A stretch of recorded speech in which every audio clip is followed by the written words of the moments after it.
Hi everyone and welcome back to the Borderlands video. So in this one we're gonna be talking about my atomic Amara, so let's jump into it guys.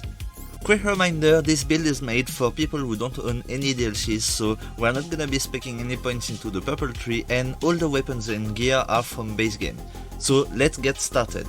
And this one's gonna be interesting because we're gonna be able to do multi-setup. For example, we can do the Jacob's one with the Tired Bound by using the Phaser Curve with +5 into Conflux. For mobbing, this is nasty, but for bossing I'll advise you to swap to Phase Cast and keep everything else in the same way.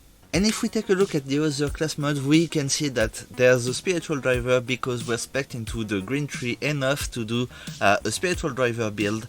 And in terms of weapons and whatnot, we're gonna be able to use pretty much everything. It's a build where you can use pretty much anything that you want. And know that you're not forced to use a spiritual driver outside of a Jacob's build. You can perfectly swap to a Phaser Curve with +5 into Anima instead, and you'll be cooking.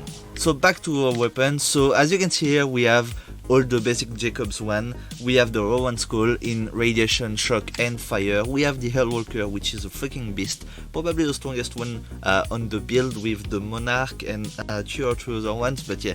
We have the Rhino because I freaking love this one.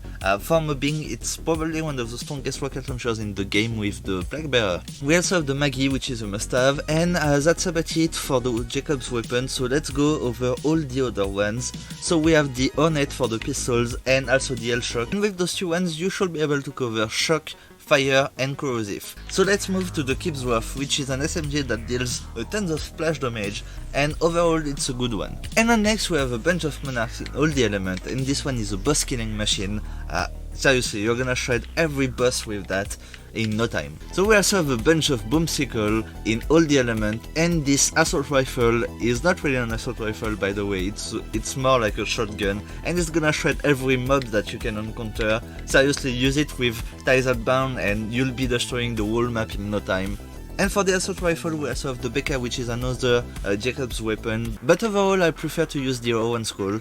We also have the Reflux because this shotgun is freaking strong for mobbing. Honestly, it's locked into corrosion, but it's still gonna shred a ton of things. And next we have a bunch of rocket launchers. We have all the backburners and all the plague bearers in all the elements with action skill and splash damage. And for the most part on the other weapons we're gonna be rocking consecutive hits. And finally for the weapons we have the Sandok in all the elements, and this one will shred every boss that you can encounter. For mobbing it's a bit overkill and you're gonna go through your ammo too fast, but yeah, that's it for the weapons, so let's go over the gear guys. So for the shields we're gonna have the stopgap in all the elements with all the ACs on them. We're gonna have a bunch of version Odotem in all the elements with an ASS on it because it's a great Nova shield. And we also have the Frozen Earth for Nova. For the nades we have all the Hunter Seekers with all the elements and the matching ASs on them. For the artifacts we have the Snowdrift Victory Rush for running around and the Elemental Projector Victory Rush for bossing. And finally for the class mod we have the Phaser Curve with +5 into Conflux and a Jacob's critical weapon damage boost. So this one is more for Jacob's mobbing and bossing. We have the Phaser Curve with splash damage boost and also +5 into Anima, and this one will be more for every other weapon that you want to use. And the Spiritual Diver, which is same for the last Phaser Curve, but in a different setup. You can use kind of whatever on those two ones. So let's quickly go over the skill tree guys. So like I said at the beginning of this video, we're not gonna be speccing any points into the purple tree, so we did not touch it, so let's move on to the green tree. So in the green tree we grabbed Mindfulness with 3 points into it, with also 5 points into Arms Deal. Arms Deal is great for damage, same for Personal Space, and those two ones were in order to move down the tree. So for the red tree we are down to Forceful Expression because we're using a tons of elemental weapons. We grabbed Sustainment in order to stay alive, those 5 are from the class mode. We grabbed Catharsis, we've also grabbed Deep Well, 3 points into Indiscriminate, this is a must have, Dread is great for us. We've also grabbed Eliminated Fist, 2 points into Wildfire, this is great for the elemental things, 5 points into Tempest, 5 points into Anima, 3 points into Steady Hands, and 2 points into Infusion. I don't think that you need to put more into this one.